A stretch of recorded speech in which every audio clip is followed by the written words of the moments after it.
Good afternoon and welcome. My name is Steve Jewell. I'm with Community Giving, and we're delighted to have you join us today for our webinar, The Changing Political Landscape and the Road Ahead for Community Foundations, Donor-Advised Funds, and Charitable Giving.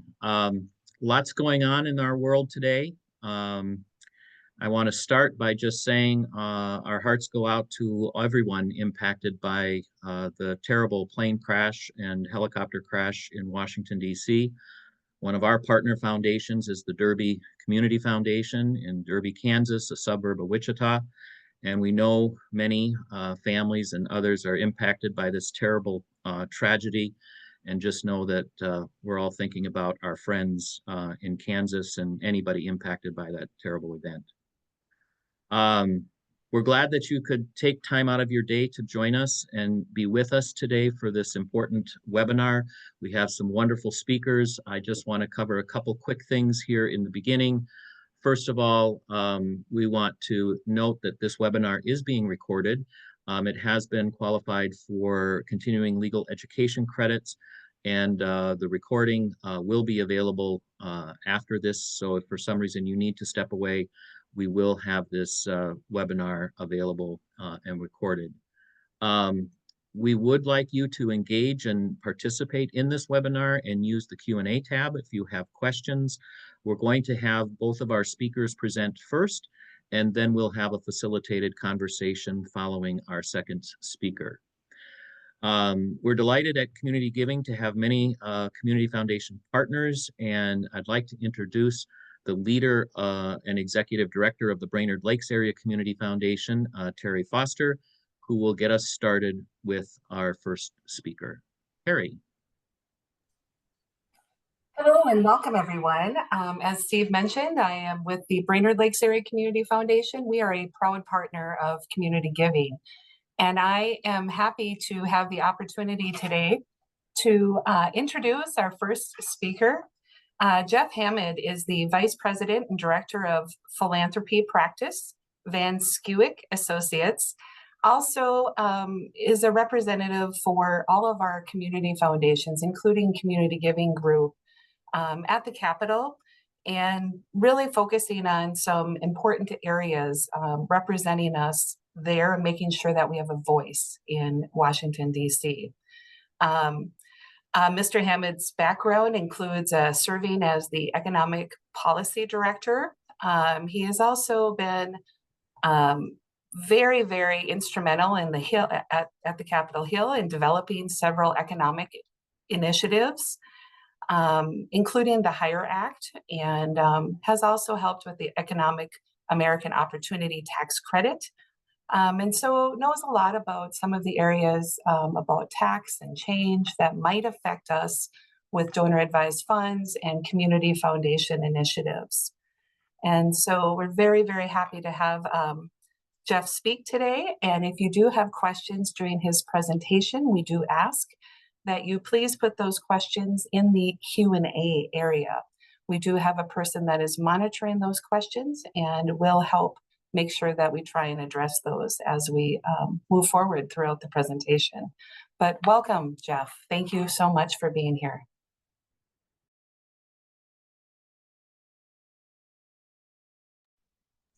Jeff, you're on mute.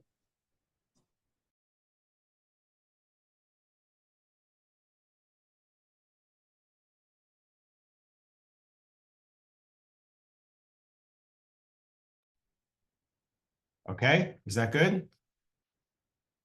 Can you hear me? Can you hear me? Yes, somebody Yes, we can hear you, okay, Jeff. great, You're great. loud Okay. and clear. Thank you. Great, thank you. Okay, so thanks for the invitation. Sorry, I was muted there for a second. I was printing something and didn't want to disturb the sound. So I appreciate the invitation. I'll talk a little bit about my background and what's happening with philanthropy here in DC and some of the big issues affecting community foundations. I'm kind of the rep in DC for community foundations. Community Giving is one of the community foundation clients that I work with, and I'll explain some of that background. But first, I want to show this picture because recently I realized that I've been off Capitol Hill. I worked in the Senate for 12 years, and I've now been off the Hill as long as I was on the Hill. And I was preparing for another presentation recently and realized, well, how can I show that length of time that has passed? And the length of time that has passed, you can just see, like, there's Lindsey Graham and Chuck Schumer at the Great Wall of China together. Things used to be different. People could work together better. And, Chuck looks younger there and Lindsey Graham looks a lot younger there. And so I just thought, like, this picture struck me as showing kind of how long I have now been off the hill, because I went to China with Chuck. I think it was in 2007. So here's what I want to talk about in terms of laying the groundwork for how philanthropy and how foundations are thought about in DC and could do a better job. So if you think about how the private sector does lobbying and advocacy, you've got your trade groups and your membership groups, like a farmer would be an example. But you still have the individual companies that come to Capitol Hill and lobby about their issues and their interests.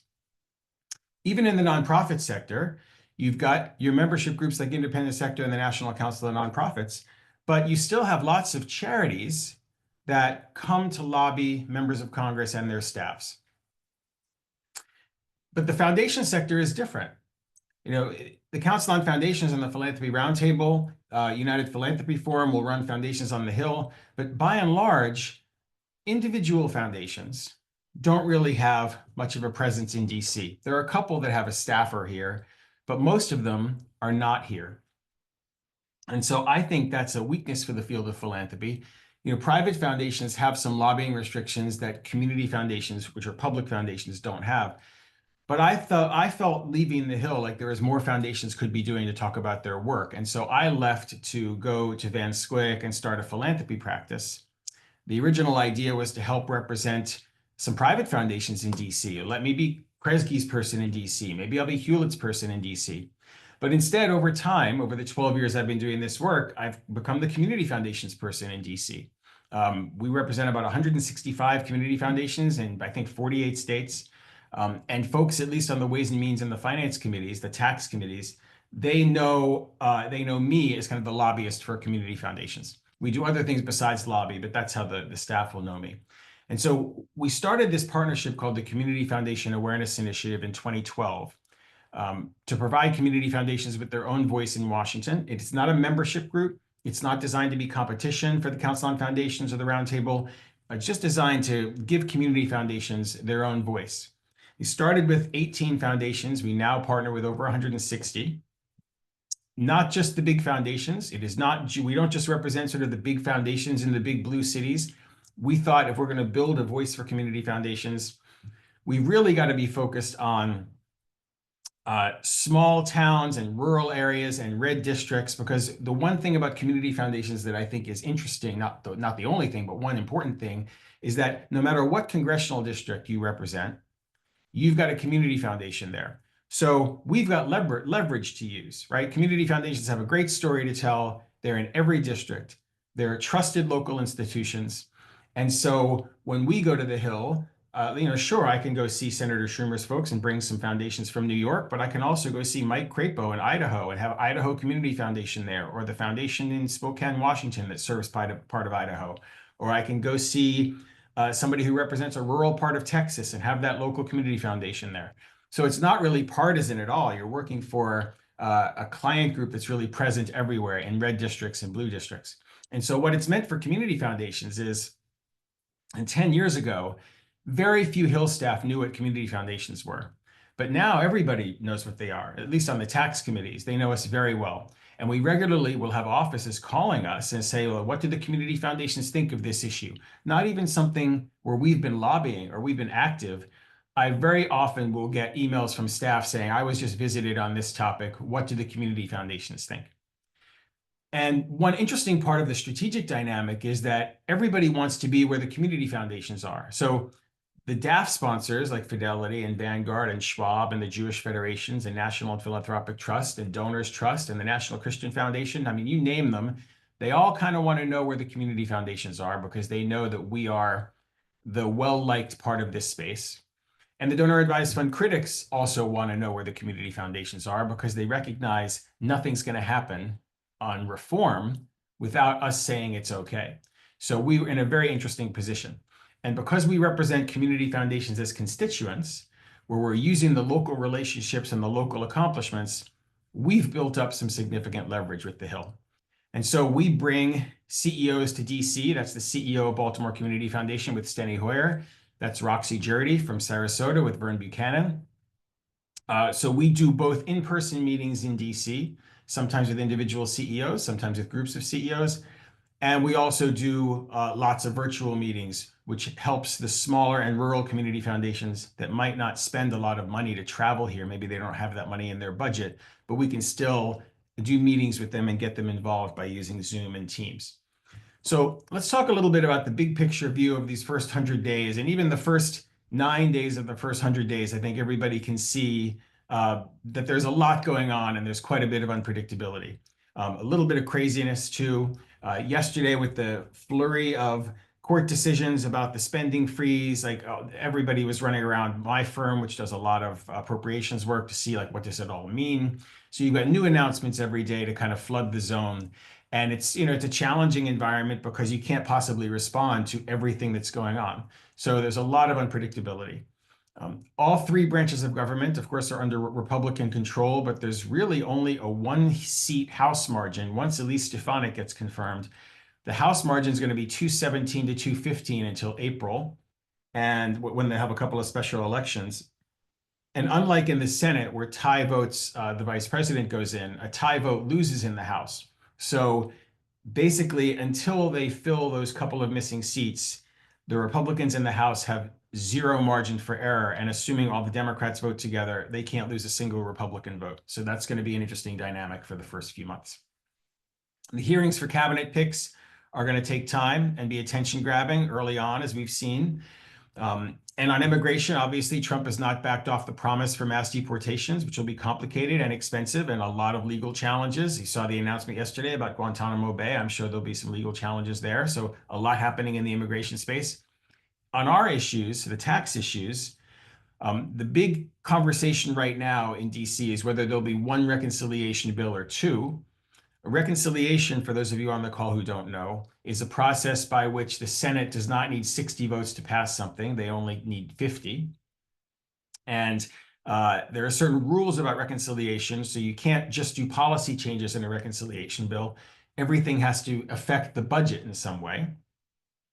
And the House would like to do one big reconciliation bill that includes things related to immigration and energy and healthcare and taxes, and try to do all of that in one big bill and try to finish that by April or May.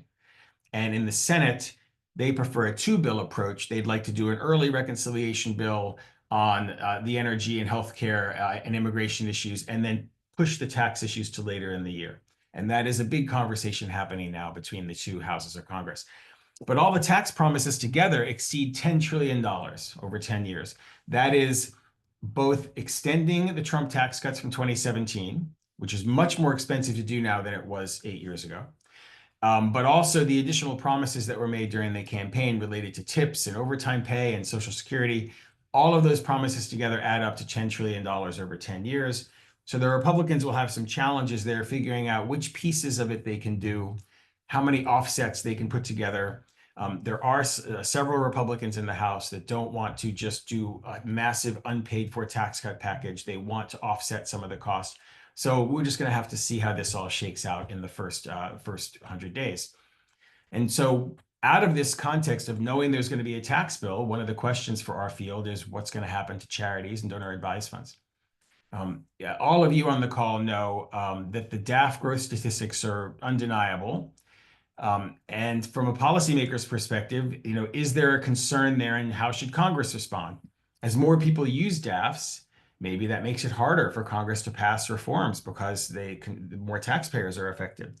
So I've been involved in this conversation now for a while, and just looking at the statistics and how the issues have kind of changed over time has been interesting to me. And I'll touch on some of that. National and Philanthropic Trust annual report. They just came out with a new one a few weeks ago, and contributions to DAFs dropped in 2023, but the average annual increase compounded is still 10% a year every year for the last 5 years. Grant making was generally flat in 2023, about $55 billion, but still double what it was pre-COVID. But the average payout from donor advised funds across all sponsors, not just community foundations, is around 24%. And that is almost 5 times the private foundation payout rate. So that's something we try to educate the Hill about. What do some of our critics say? Well, the critics are looking at donor advised funds and they're seeing $250 billion in assets. And so they're saying that that's money that's locked up, that that's not getting out the door. They look at how the percentage of overall charitable giving that's going to private foundations and DAFs, that percentage of the pie is getting bigger. And so the critics will say that's money that would be going to the end use charity now. So the DAFs represent money that's being taken from charity. That's what the critics argue.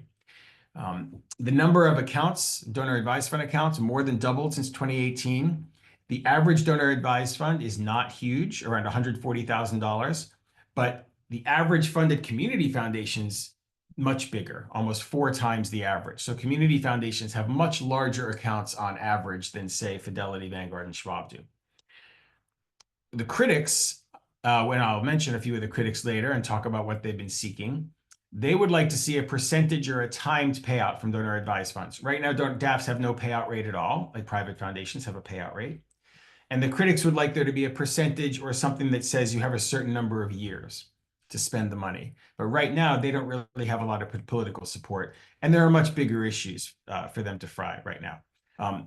Private foundation assets, this is one interesting statistics that I read recently. Private foundation assets are still 6 times the assets in DAFs, but only twice the grant making, right? So the DAF grants in 2023 were about half of private foundation grants, even though private foundations have 6 times the assets.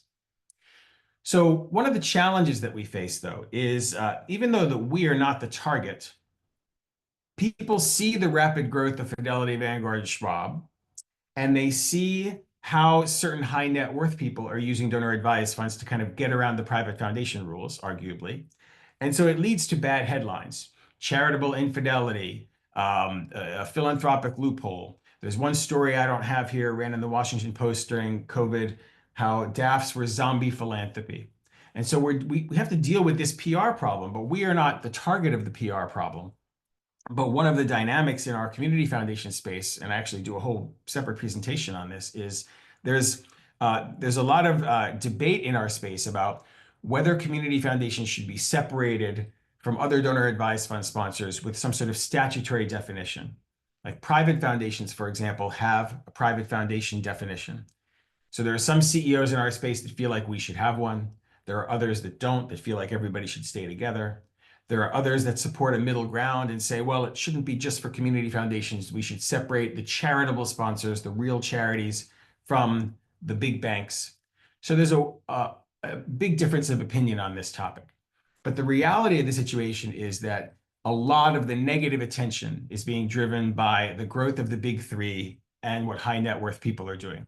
So I have this tongue-in-cheek slide. Some of you probably remember the Batman villains. We work closely with Fidelity, Vanguard, and Schwab. I'm in various DAF groups where we're all talking about strategy and sharing notes. But we know that a lot of the negative attention to donor advised funds is being driven by the rapid growth of Fidelity, Vanguard, and Schwab. And it's just something that we have to deal with as a field. Out of these critiques for donor advised funds came the initiative to accelerate charitable giving in early 2021. Ray Madoff, who is probably the most prominent donor advised fund critic, she's a professor at Boston College, and John Arnold, who's a billionaire philanthropist from Houston, the Laura and John Arnold Foundation, if you know them, that's John Arnold. They teamed up to push a reform proposal and got it introduced in early 2021. That's Ray, she's not related to Bernie, and that is John. And so they got a bill together called the Accelerating Charitable Efforts Act. The ACE Act was what it was called. And there were a lot of different proposals in the ACE Act, but it was all structured around one fundamental big reform for donor advised funds. It had private foundation changes too, just talking here about the DAF changes. So the current tax treatment of donor advised funds, as you all know, is somebody gets a deduction up front and then they make grants or they advise grants from the fund in future years. The fundamental reform in the ACE Act was to set a time limit for the number of years.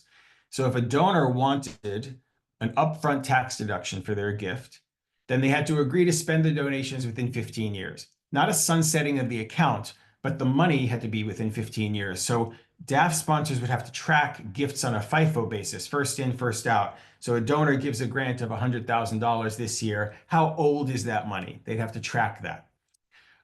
Within a 15-year DAF, another major change would be for complex assets where a donor would no longer get a deduction based on the appraised value, but limited to the cash raised from the sale. So in other words, they wouldn't get a deduction for the complex asset in the year of the gift. It would have to wait until the asset was sold.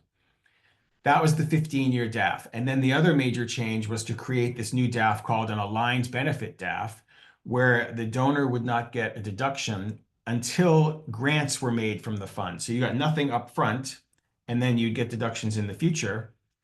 And that had a 50-year time limit to spend all the money.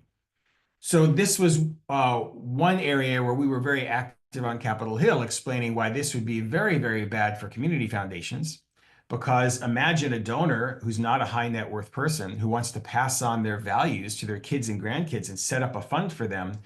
Well, then Steve or any of the CEOs on the call or VPs of development who are on the call, you'd have to say to that donor, well, sorry, unless you agree to spend all the money in 15 years, you're not going to get a tax deduction. Well, in most cases, that donor is going to go somewhere else. So this bill ended up getting very, very few co-sponsors. It only got 3 Senate sponsors and 4 House sponsors, and only one of the House sponsors was on the Ways and Means Committee. And then that person ended up leaving Congress. I don't think the two things were connected. But this bill basically went nowhere. And I think the initiative to accelerate charitable giving was very frustrated by how effective the community foundations and other DAF sponsors were at pushing back against their ideas. So now, and so then John Arnold and his folks reached out to us. They wanted to talk to community foundations about what would be more likely to support. And so what's changed going into the tax conversation this year is that the critics want to do something that has the support of community foundations. And the ACE Act, as we knew it, is going away. Now, whether there will be a new bill that they're introducing, I don't know the timing of that. I know kind of what they want to do now because I've seen the new set of reforms, but I'm not sure if they're still trying to push to get a single bill introduced or not.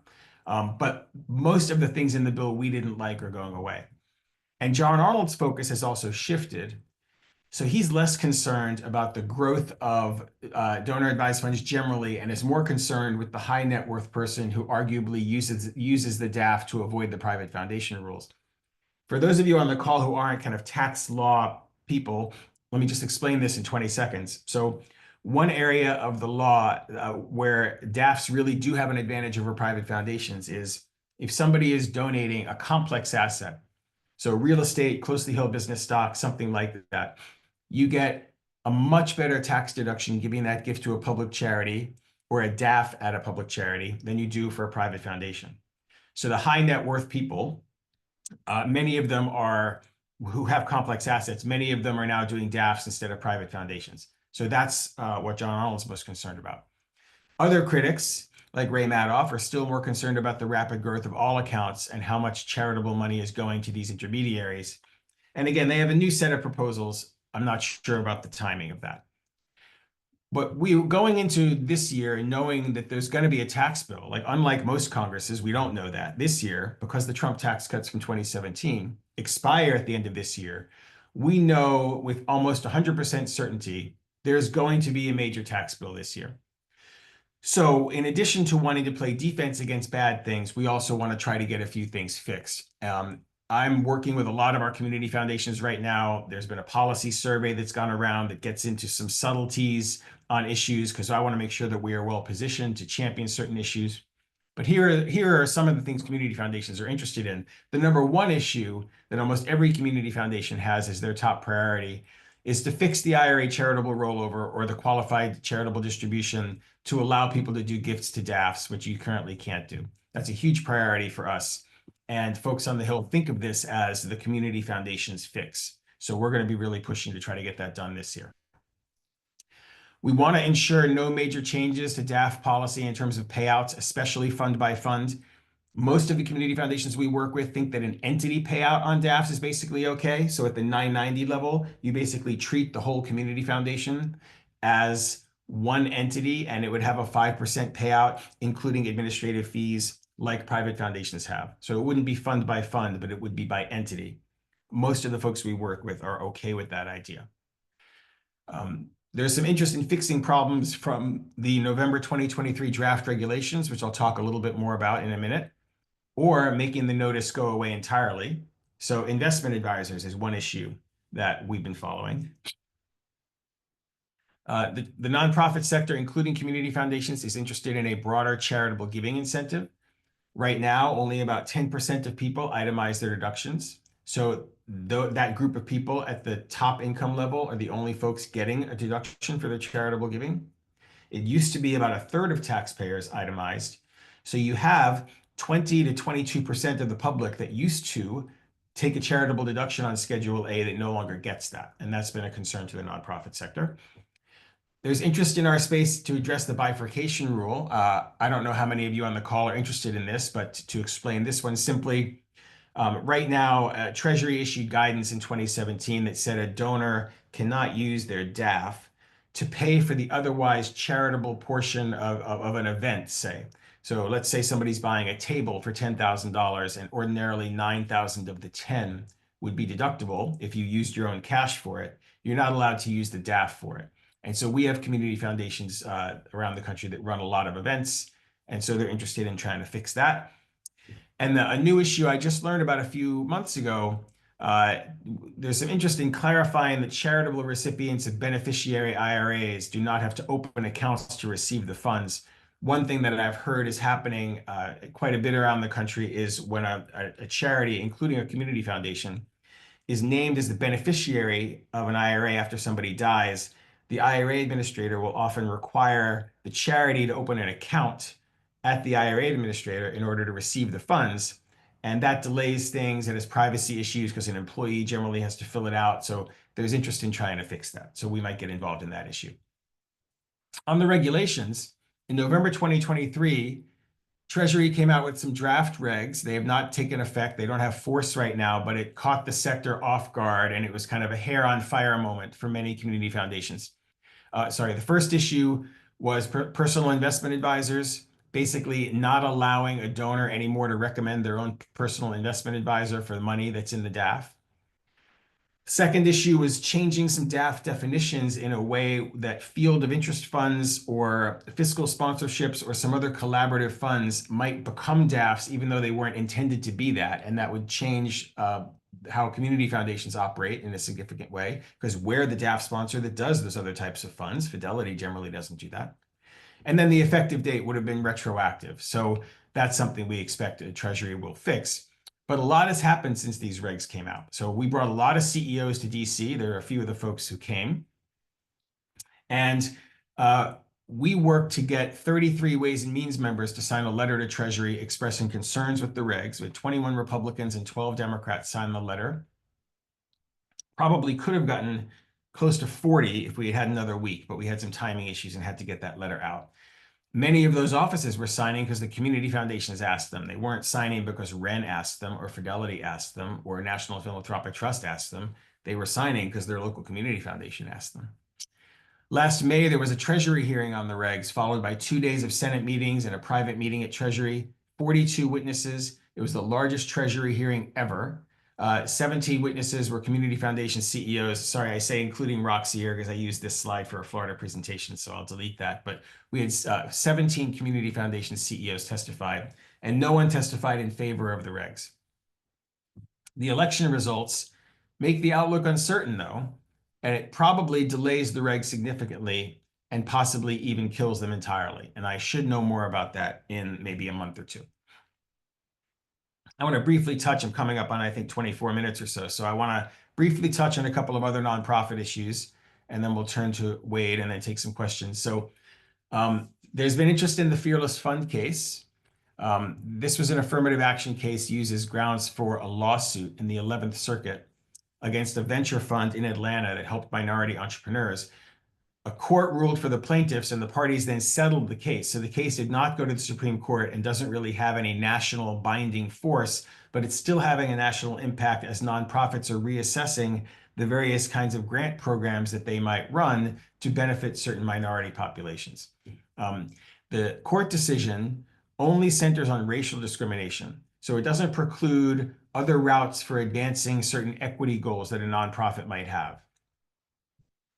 But the ramifications are still being discussed in terms of how can nonprofits, community foundations, private foundations, other folks, if they have social justice initiatives, how do they do that in a way that will withstand scrutiny? So that's a conversation that's happening in our space right now. And I think different localities are handling this issue differently, but I know from talking to some CEOs around the country in Charleston, South Carolina, and Chicago and other places that this is something that they're paying attention to. Some of you might have heard of HR 9495, the Stop Terror Financing and Tax Penalties on American Hostages Act. There was concern about this bill in the last Congress because it would empower the Treasury Secretary to just revoke the tax-exempt status of organizations that they deemed terrorist supporting. The language concerns civil rights groups and other nonprofits, and so there was concern in our space whether DAF holders who grant to those nonprofits could also be at risk. And so we're following this closely also. The large membership groups like the Council voiced opposition to the bill.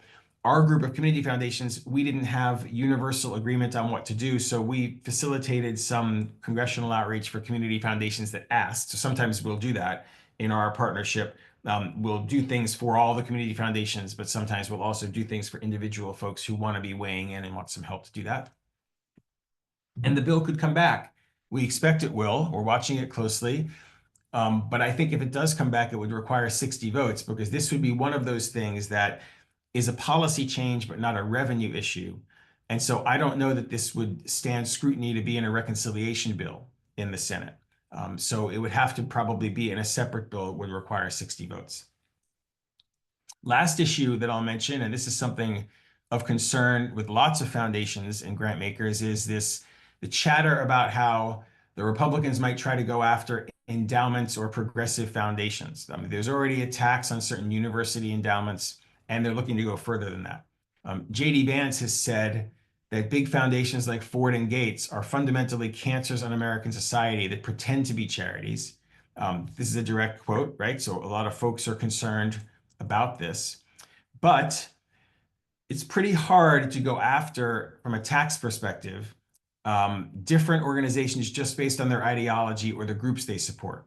How do you go after Ford or Gates or MacArthur or Irvine or Joyce and not also go after Templeton and the Murdoch Trust, which are private foundations that are a little more conservative leaning? How could you hit a big city community foundation or National Philanthropic Trust, but not also hit Donors Trust or the National Christian Foundation? So it's hard to see how, from a tax perspective, they could accomplish these goals, but we're watching it closely. And there are still other ways to hit the whole sector with pay-fors. We've heard that's on the table.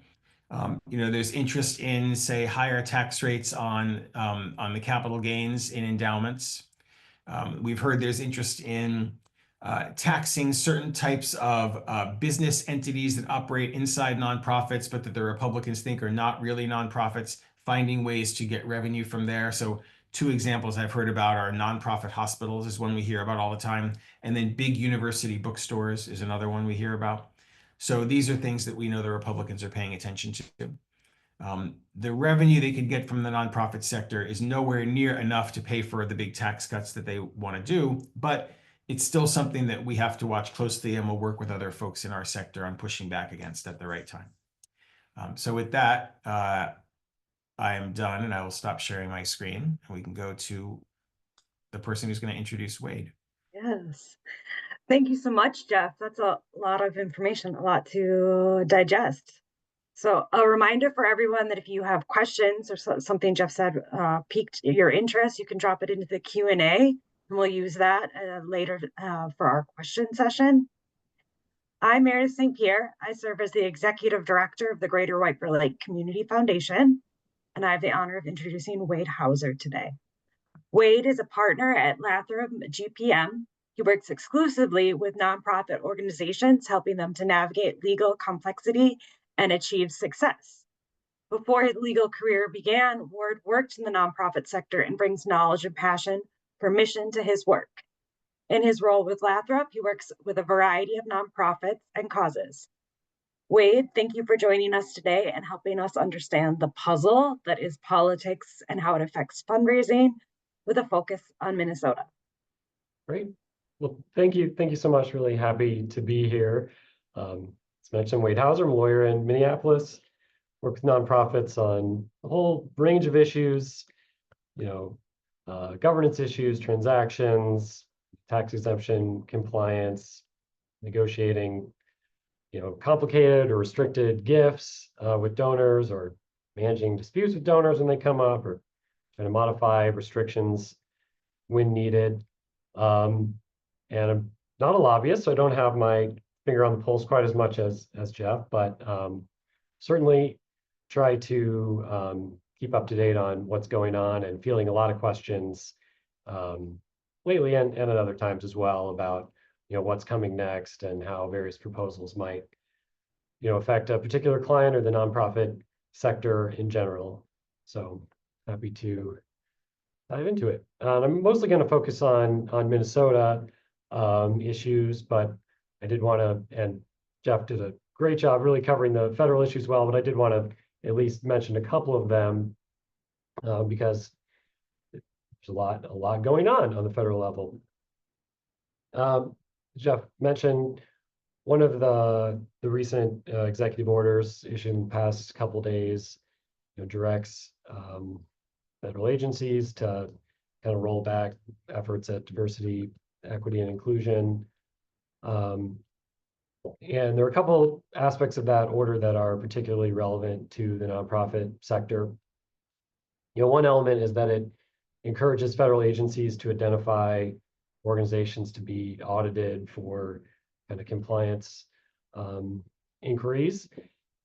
And in the list of entities that are potentially subject to that, it includes large nonprofits and very large foundations with more than $500 million in assets. Another aspect of that executive order that was notable or interesting is that it directs the Attorney General and the Secretary of Education, federal level, to issue regulations about the Harvard affirmative action case that came out from the Supreme Court in 2023. And our higher ed clients are particularly interested in that because, of course, the Harvard case was about college admissions, at least on its face, but it has relevance more broadly to organizations that receive federal funding. And it'll be interesting to see if that guidance is limited to admissions, which kind of existing Department of Education guidance has been, or if it expands broader to talk about scholarships or other efforts that might be intended to further diversity. Jeff also mentioned the Fearless Fund case, which kind of potentially extends those principles to organizations that don't receive federal funding or more private actors. That decision isn't binding in Minnesota, but it's something to watch, and it's something that charities have been considering, of whether they can kind of reevaluate grant relationships to make them less like contracts, which that was the hook in the Fearless Fund case. It was about Section 1981, which prohibits discrimination in contracting. So can we restyle our grant agreements so they're less, contractual obligations and might fall outside that decision, even if it did have a broader impact. There also, I'll touch on this a little bit as I go, but an executive order directing federal employees to return to working in the office, although the order also says that there can be exceptions, so it's probably too early to tell what the implications of that will be, but could have a big impact on kind of the administration of federal agencies. Similar to this, Trump administration has offered a buyout to federal employees who are willing to retire or leave employment. So that'll be something to watch. And when I was preparing for this a couple days ago, I thought our whole presentation or whole discussion would be about the revocation of federal funding for federal grants. Maybe that's not an issue anymore, because that's been rescinded. But it's obviously something to continue to monitor. Jeff also mentioned it's going to be a big year in Congress because several provisions of the Tax Cuts and Jobs Act are expiring at the end of 2025, and those have implications for nonprofits. One is the gift and estate tax exclusion.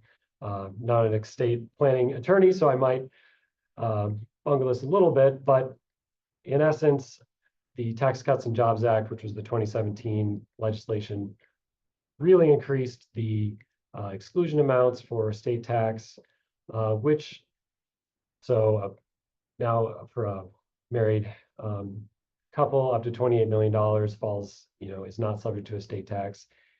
And that, reduces some people's tax motivations to give to charity if they might have been subject to estate tax before the exclusion went up. If Congress doesn't do anything, the exclusion is going to come back down to about 5 million plus an inflation adjustment, which could motivate more charitable gifts. But it's probably likely that Congress will do something about that.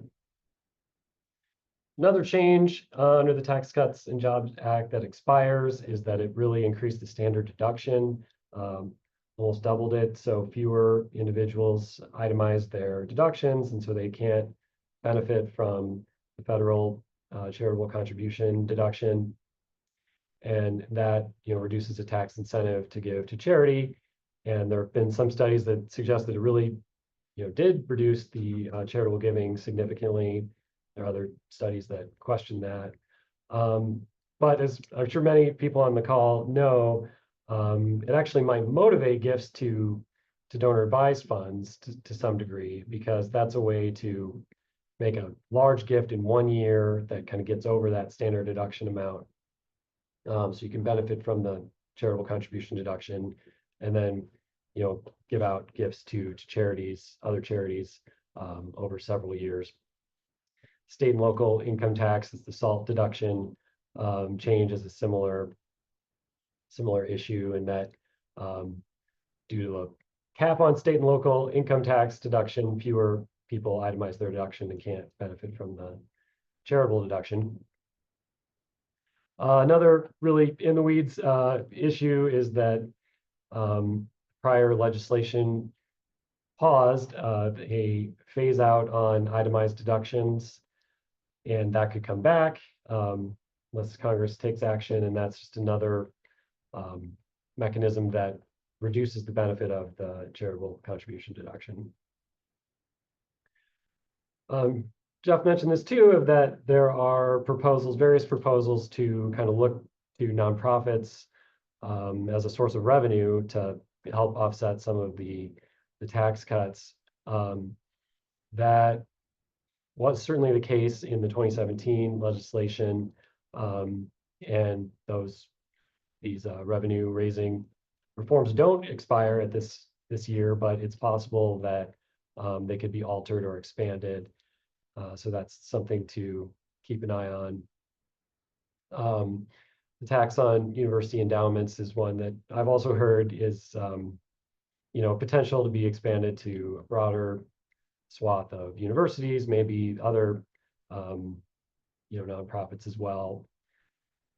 There's also this proposal out there from the Tax Foundation, a think tank that would tax a much broader swath of revenue from charities, maybe not super relevant to community foundations who get most of their revenue from contributions, but would be very relevant to hospitals and nonprofits that have program service revenue if that was taxed. So I don't know how plausible that is, but it is a proposal that's out there. Jeff touched on both of those, so I think I'll skip over them, but an issue to watch with the bill about supporting terrorism. Many my clients have to interact with the IRS a fair amount, whether they're new organizations trying to get their tax exempt status approved, or they're making a change to their foundation classification, or any number of reasons. And one, something to monitor is whether that's just going to be more difficult for the IRS to kind of get its work done. I mentioned the executive order about directing folks to return to the office. According to a Bloomberg article, 72% of IRS employees work at least partially from home, work remotely, and almost half, frequently work remotely. And I know that when I talk to IRS agents, they're all over the place. And so if that order is implemented in a way that IRS staff doesn't like and people leave, that could, make exemption applications take longer, make it harder to get IRS folks on the phone and that kind of thing. There's also going to be a transition in the commissioner. And so just uncertainty about your regulatory projects.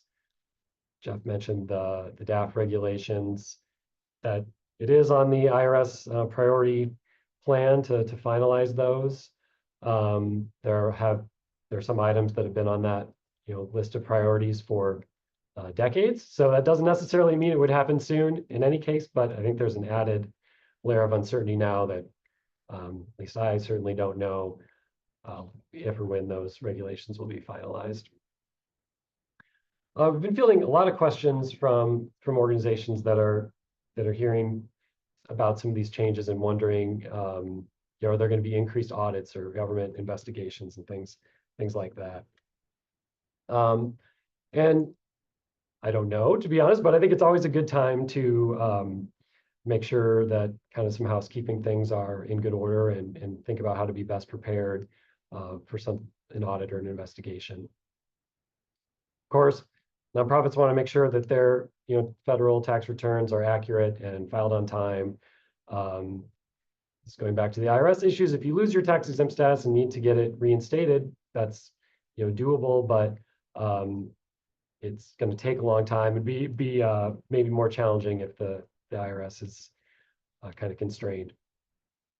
With the bill about supporting terrorism, there are existing laws on that subject as well, but especially with that proposal, it maybe puts a finer point on reviewing grant-making procedures, checking sanctions list, and things like that, especially for international work to make sure that grantees, including grants from donor advised funds, are not directed to organizations that would violate sanctions or support terrorism.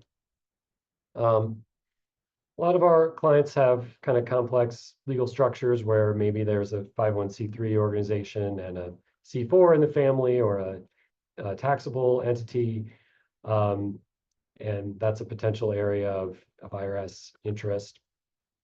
Given the announcements about immigration, and it's important from an employment perspective to make sure our employment compliance for I-form, I-9s and things like that are up to date. And another good practice at any time, but especially we're thinking about government audits, is to maintain a robust record retention policy. So you want to keep things that are important, tax and financial records, but in my experience dealing with investigations, sifting through mountains of emails is very expensive and time consuming and unlikely to be helpful. So maintaining a good document destruction policy to get rid of things that you don't need is a good practice.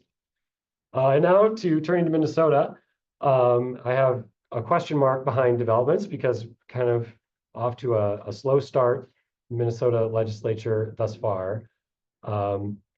And at least for me, it's been hard to keep up with the latest developments and kind of exactly what's going on at the Capitol. So I thought it'd be helpful to just give a little overview of, the latest. In the Senate and Minnesota level, you might recall that after Election Day, the Democrats had a 1-seat majority. Then it became tied after the Senator Carrie Dietzig passed away in December. And since then, the Senate has been operating under a power sharing agreement for committees and the Senate floor.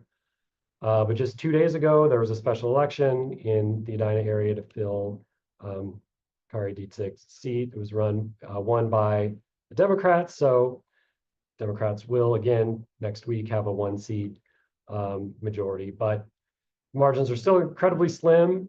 There's also the controversy about Senator Nicole Mitchell, who was arrested, and for a while it was not clear whether she was going to be stay in office during this legislative session. It looks like she is, but in any case, the margins are going to be extremely slim.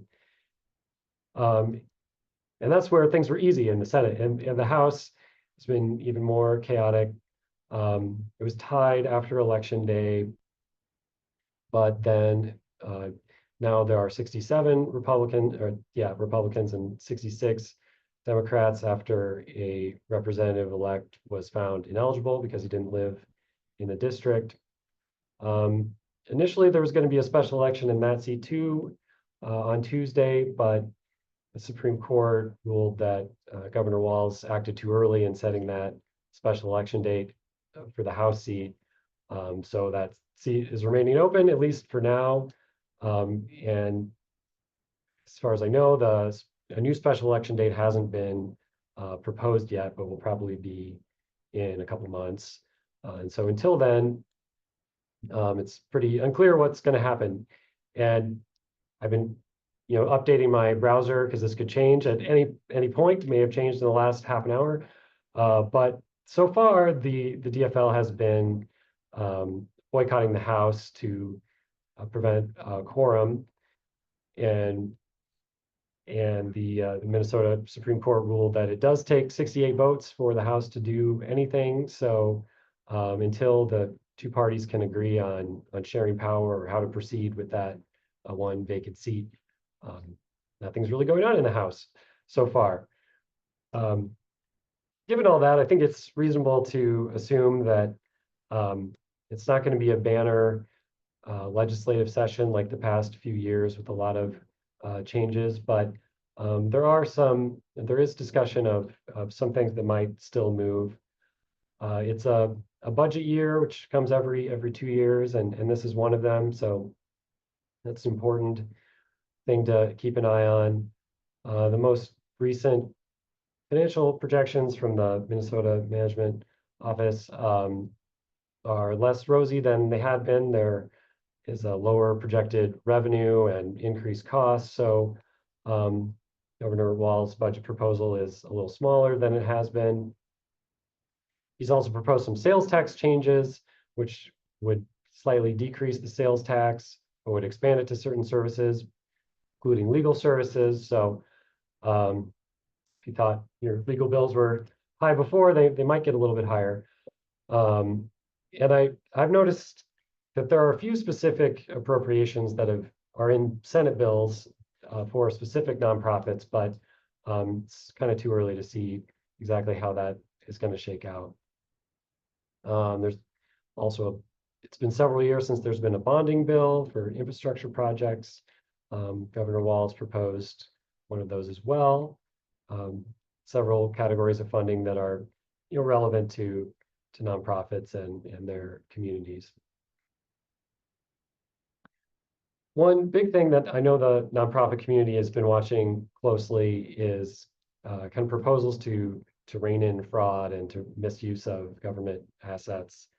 This kind of follows the Feeding Our Future scandal from several years ago now, which was a nonprofit that, as you probably know, allegedly stole a lot of money from federal and state nutrition programs. And so there have been several proposals from both parties to really increase government oversight on state grants. The governor issued an executive order at the very beginning of the year, creating a fraud unit in the Bureau of Criminal Apprehension and directing the BCA to work with the Department of Commerce to kind of increase monitoring and oversight of state grants. And there are legislative proposals in that vein as well that would increase oversight, kind of give some additional staff to the Office of Grants Management. And these proposals there would kind of build off legislation in the past couple sessions that have moved in this direction as well. And it's relevant for nonprofits who will be interested in increased oversight and probably more requirements for grantees on the front end to demonstrate that they're in good standing and have proper financial controls and things like that. There's also a proposal in the Senate to expand whistleblower protections for state employees who report suspicions of fraud, waste, and abuse. And there's some other bills out there to kind of further heighten oversight of state grants. Talked about some of the tax changes at the federal level or potential changes.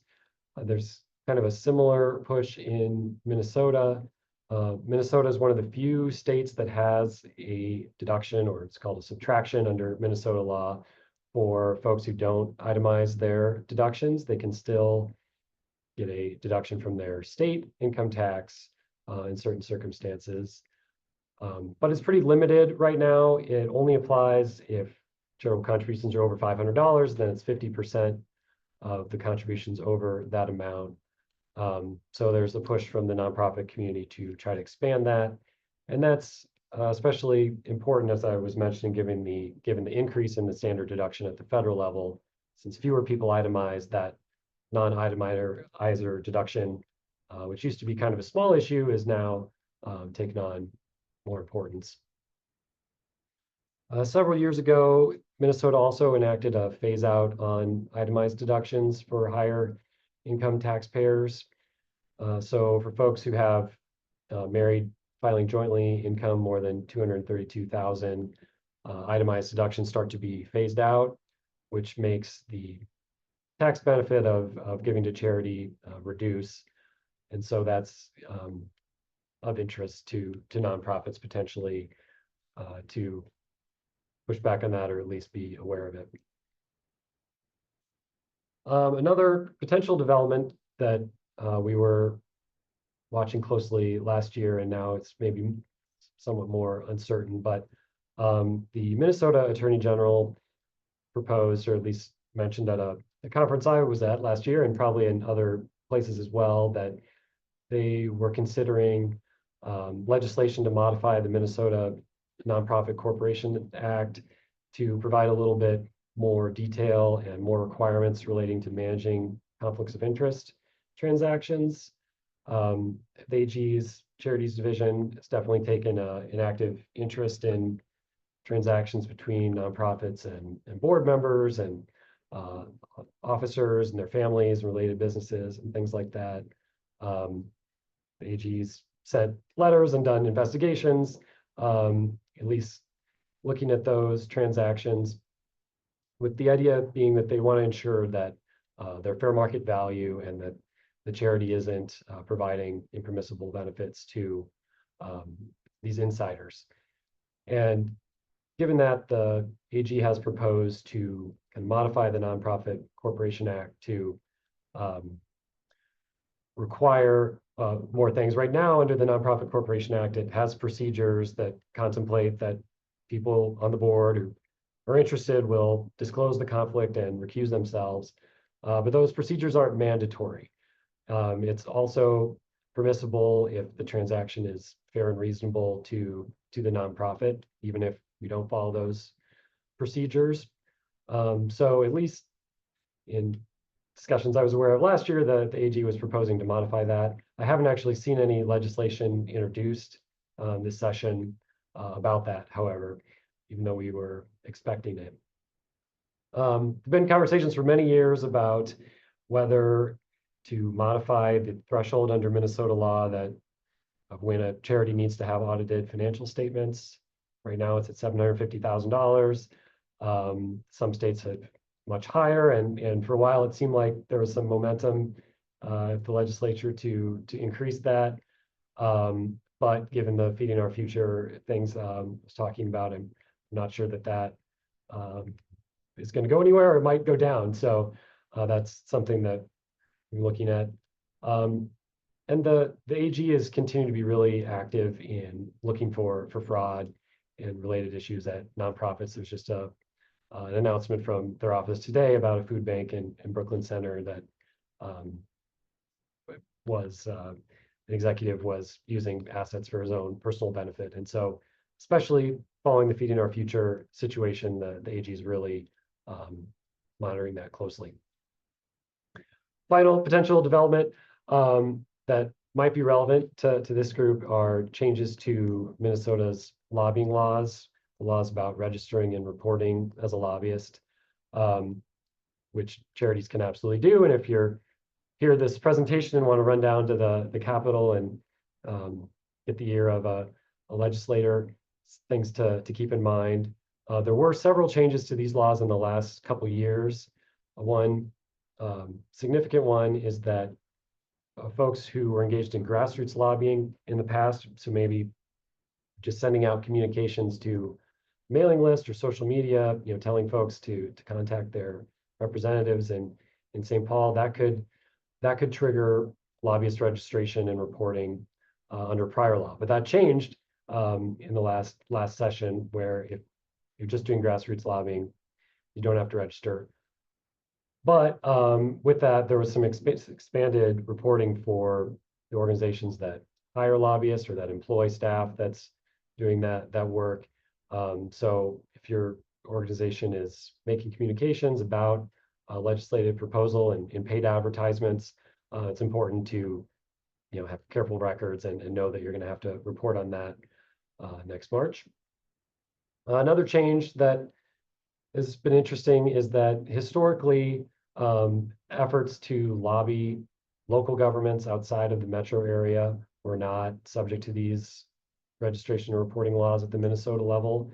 That changed. The law expanded to reach lobbying of local jurisdictions, but then subsequently the legislature paused that change, at least through the end of this legislative session, and directed the Campaign Finance Board to issue a report kind of about the implications or the consequences of this expansion.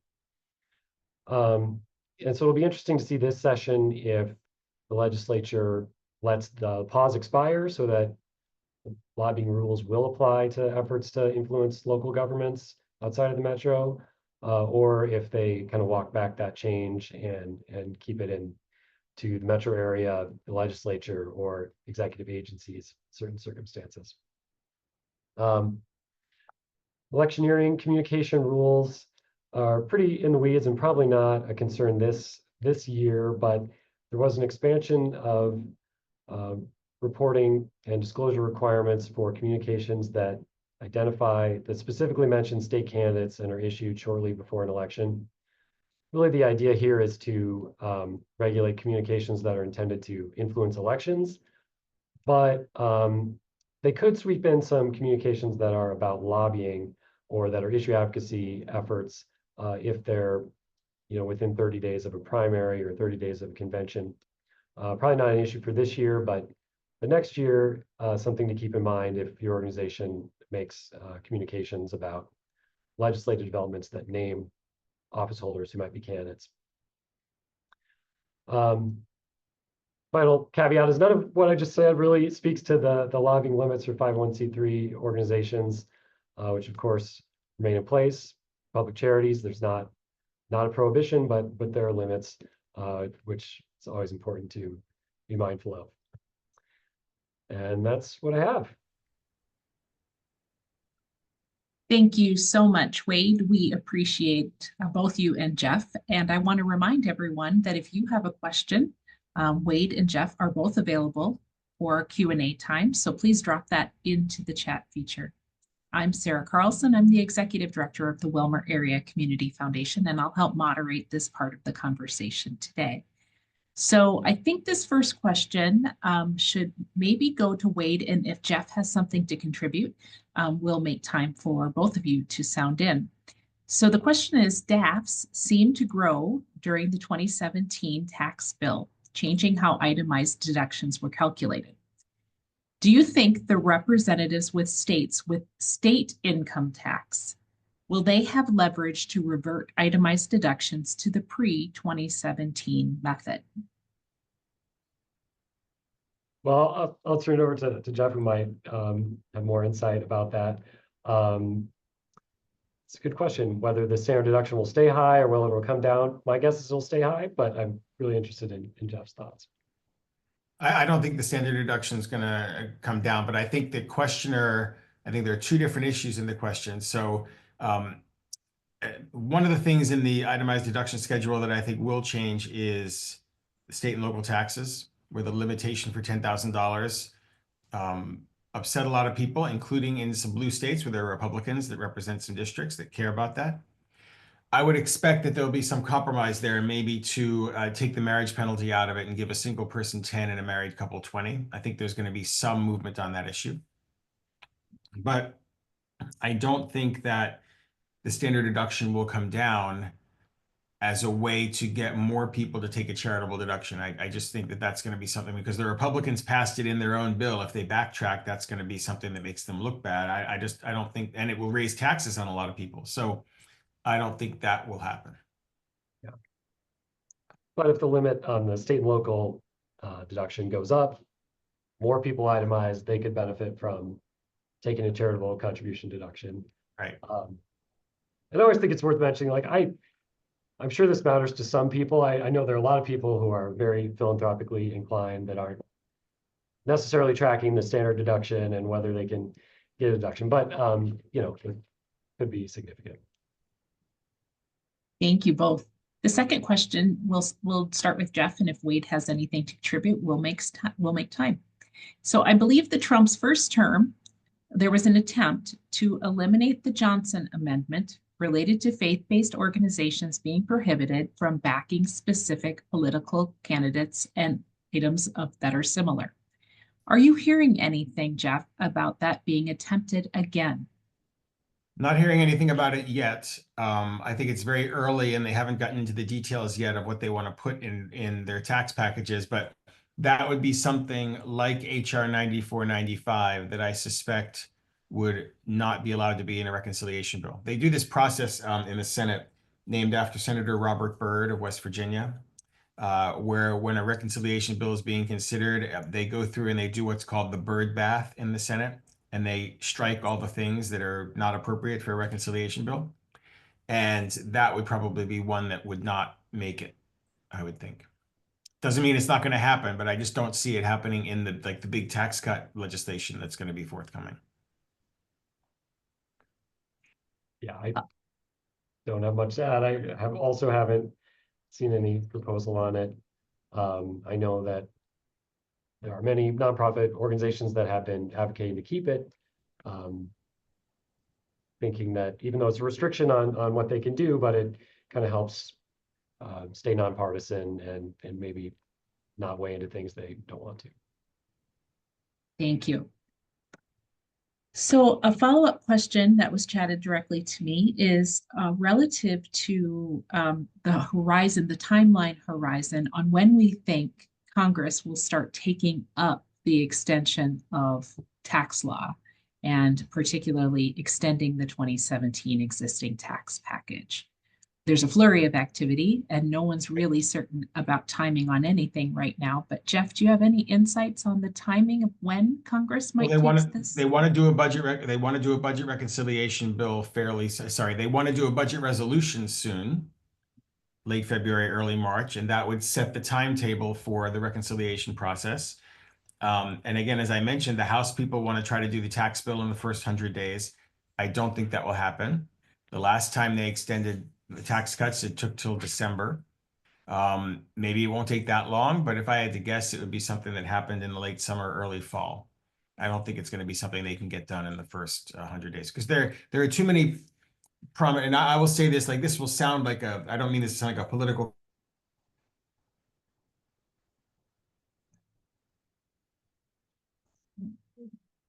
I think we have a freeze happening with Jeff at the moment, so we'll give him a second and see if we can get him back. Wade, one of the questions that did come in that I think you might be best positioned to handle while But as someone who knows a little, it's just not allowed, right? So that's something that just can't get done. It's not going to happen. So I think the reality of how certain things have been promised and how they might get enacted, when they sit down and start to write things, they're going to see that some of these things have significant challenges, right? So I'll take the tax on tips as one more example. So you might remember during the campaign, Vice President Harris had one proposal and former President Trump had another proposal. And then Senator Cruz, I believe, introduced the president's proposal as a bill, and then that bill was scored, and most of the benefits went to the wealthiest people because that bill was written in a way where they could characterize bonuses as tips. But the proposal advanced by the vice president would have only applied to service workers. So a lot depends how you write things. And I think when they sit down and try to write some of these proposals, they're going to see that the reality of how much things cost and how to spread the benefits around to the populations and how to make everything fit is going to be a problem, because just extending the 2017 tax cuts, if they did nothing else, and they just extended the 2017 tax cuts, that bill will cost almost 4 times as much as it did 8 years ago. So they're going to have to figure out what they can make fit in the pie. Thank you. A follow-up question that just came in the chat is, are there thoughts from either of you on the possibility of a universal above the line charitable deduction at any time in the near future? And is that tied up in with other policy?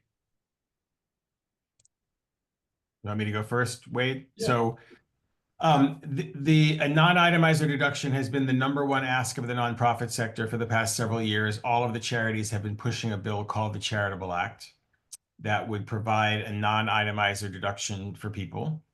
It's got a number of co-sponsors, but it's also very expensive and questionable, I think, from the people who kind of analyzed the tax policy, how much additional giving it would really lead to in terms of the cost benefit analysis of, like, is it worth the revenue cost for this much extra giving? So I would say very difficult. I mean, look, I'm for it. That bill was drafted so community foundations could benefit because it allowed gifts to DAFs. We made sure that it was fixed to allow that. But it's hard to see how something that expensive that's not on the Republicans' kind of top priority list would make it into the package. I do think that they might try to look for additional ways to incentivize certain types of charitable giving, and it's where the IRA rollover fix the community foundations want is important, because our argument has been lots of donors want to give, maybe they want to give 10 $3,000 gifts and not one $30,000 gift. And if they're able to do that more easily by using a DAF, it will lead more people to want to make these kinds of gifts. So we're hopeful that'll be something that people will consider. Did you want to add anything, Wade? Well, no, and I think there's a similar dynamic in Minnesota too. We do have some non-itemizer deduction, and and I don't exactly know the likelihood of expanding it, but it's probably challenging with the more constrained budget reality that we have now. Jeff, a follow-up question is, Sure. if you had to rate this on a scale of no chance to very probable, Okay. what do you think the likelihood of the IRA contributions being allowed to DAFs is? Well, hard to assess right now. I mean, I would hope to see, because we haven't really done a lot of meetings on the Hill yet this year, right? It's right now Congress is focused on some very, very big picture things, and this is something that's so small. So what we're trying to do, and I'm starting this process now, is we just want to get a bill introduced and then let me behind the scenes get lots of co-sponsors for it. Here's what I'm hoping will happen, okay? Because I've been in the room and these things have been done before. At some point later this year, at least this is what I hope will happen, there'll be a bunch of staff sitting around as they're trying to put the finishing touches on the tax package. And they'll realize they can't do the Charitable Act because it's too expensive. And there are going to be some staffers around the room who say, well, we've got to do something for the nonprofit sector. We're doing this to attack them and this to attack them. Like, let's do a couple of things the nonprofit sector actually likes. And having a couple of things that are ready and waiting to be done that aren't expensive, that have a bunch of co-sponsors, maybe that's something easy they can grab and put in the bill. Now, what I don't know yet, though, is the DAF reform crowd, are they going to be pushing an alternative proposal? Will that get many co-sponsors? Will staff say to us, we're willing to fix these couple of things, but you have to accept a couple of additional disclosures or reforms to donor advised funds? Like maybe there's some sort of trade that might happen. That I can't predict yet. In 2015, we had a 23-0 vote lined up on the Senate Finance Committee to fix the rollover thing. And there was a last minute screw up that was out of our control that prevented it from getting done at that time. So given that nobody's really opposed to it, and we'll have lots of community foundations asking for it, I'm hoping it can be something that gets done. But the problem, and this is kind of a DC dynamic for those on the call, just to understand, like, how come our stuff that doesn't get done? Members of Congress like the nonprofit sector, but they don't love them. And what that means is, and I remember this from when I worked on the Hill, if your boss there's going to be a markup, there's going to be something happening on the floor, and your boss has one opportunity to push an amendment or file something, and they got one bite at the apple, the small thing the nonprofit sector in their district wants is not going to be the thing.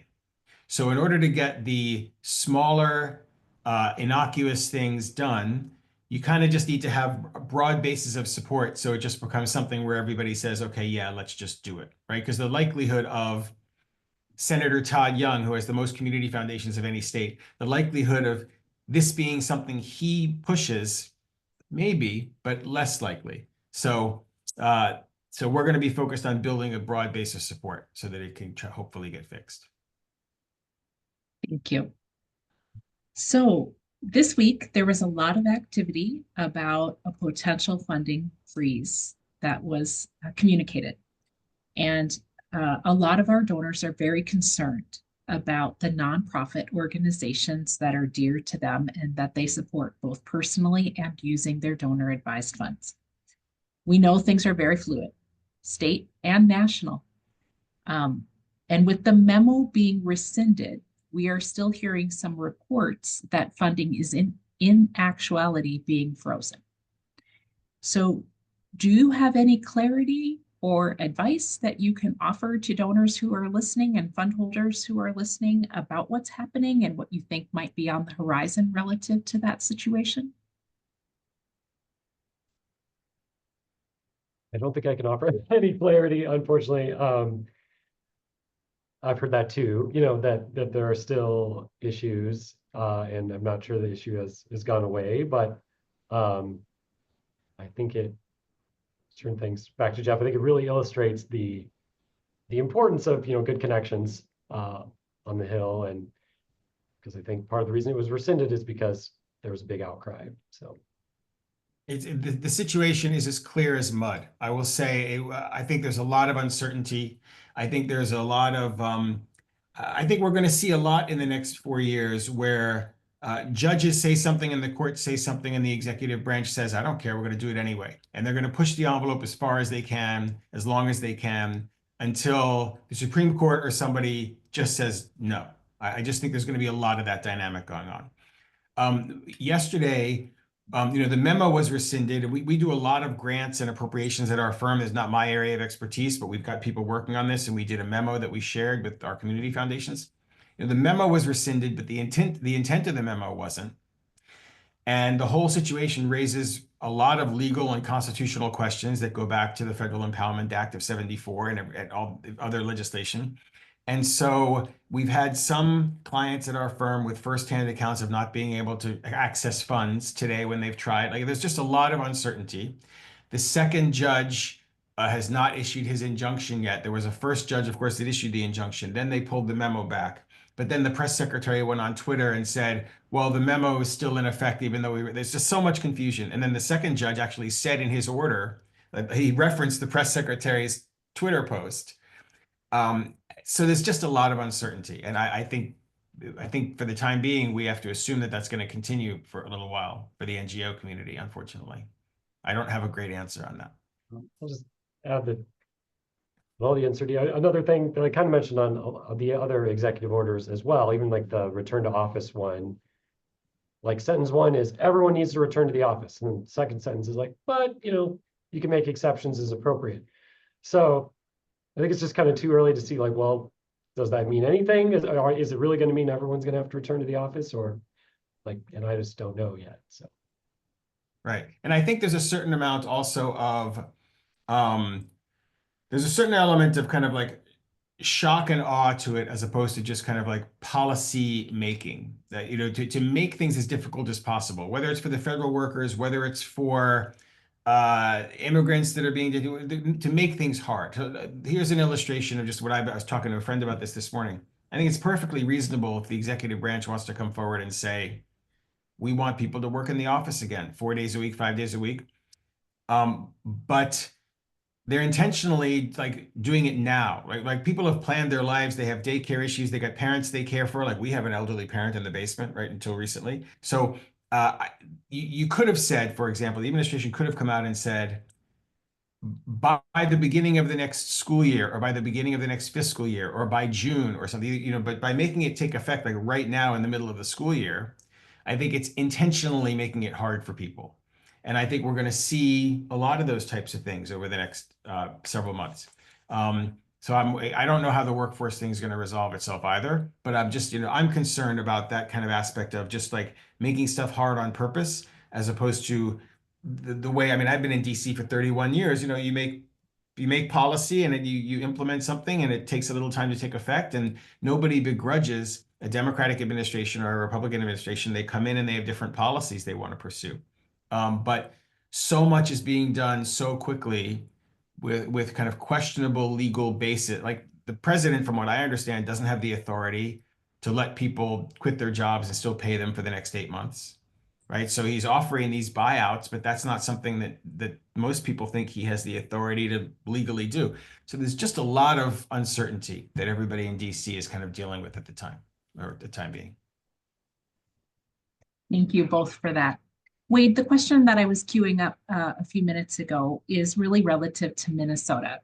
And that is that Minnesota has historically taken a maybe slower or more cautious approach to tax bill reconciliation to the federal level.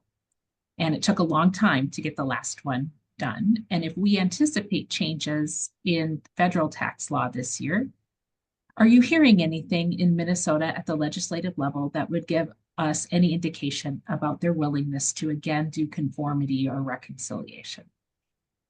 Yeah, I haven't heard a lot about it, and maybe folks that have.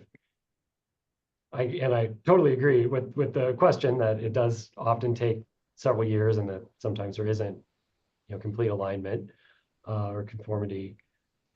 I guess one thing, since several aspects of the Tax Cuts and Jobs Act, you know, are already around, like they do go way under current law, but since they're more or less existing rules, that maybe a conformity will be faster in Minnesota, since they're not, you know, they're not kind of from whole cloth, they're not totally new.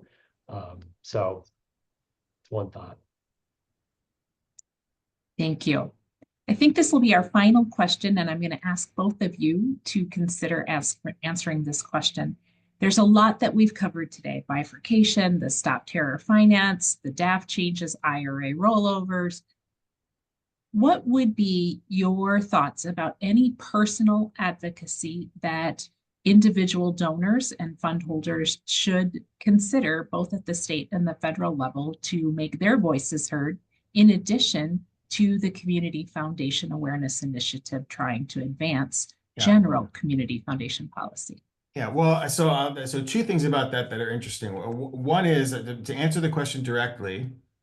When we have community foundation CEOs and we do meetings with them here in DC or virtually, I encourage them to think about board members or donors that might have a member relationship, because it is amazing, especially in a House office, how an emailed message from a particular person or having somebody in a meeting really makes a difference. So you have the CEO there, but you also have the donor in the meeting who might be a friend of the member of Congress, or maybe a major donor. Like, you wouldn't say in the meeting, I donated to your campaign, but if somebody who is well known to the office, that certainly helps.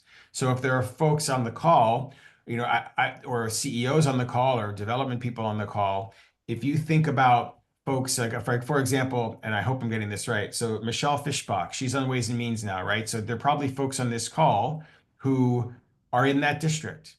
Right. So that's an important district. So when we go in and see them, and we've got, and I think that's part of Community Giving's district too. So when we go in and see them and Steve's with me or something, like, to have a donor or a board member who can help in that meeting, that's really important. The other thing I would say is that once the tax bill is done, I think there are a lot of community foundation CEOs that are interested in exploring ways to do advocacy on other issues outside the tax space. And so that's just something I'm going to be working with CEOs with over the coming months. Like I think the next few months are going to be like all taxes all the time, essentially, till the tax bill is done. And then I think all that stuff is going to go away for a while. And so it's an opportunity for community foundations to weigh in, should they want to, on other issues that are important in their community, whether it be housing or healthcare or education or economic development or transportation, or whatever it might be. Thank you, Jeff. Wade? Yeah, I absolutely agree with all that, and I think it's a great point. I guess we just emphasize that a lot of issues that we've been talking about, or maybe it's a helpful point of advocacy, are not partisan, necessarily, and that from my perspective, it's always just helpful to have clear rules, whatever they might be, and have a functioning, it doesn't matter who the client is when I'm trying to talk to the IRS. It's just like, I just want to be able to talk to somebody. So kind of advocating to keep the trains working well. Thank you again very much to both of you for your expertise today. We appreciate that. At this time, I'm going to turn it back over to my colleague, Greta Stark-Crocker with the Central Minnesota Community Foundation for some closing remarks. Thank you, Sarah. And thank you again to Jeff Hammond and Wade Hauser. It was very informative. This was recorded, so it will be available on our website if anybody wants to view it later, or any of our other webinars that we've done. I'd like to thank each and every one of you for taking time out of your day to attend and learn with us from our two wonderful speakers. And we invite your feedback and comments. Any ideas for future sessions, please contact your local executive director. We're all here to help, and we're all better together. Thank you for attending today, and have a wonderful week.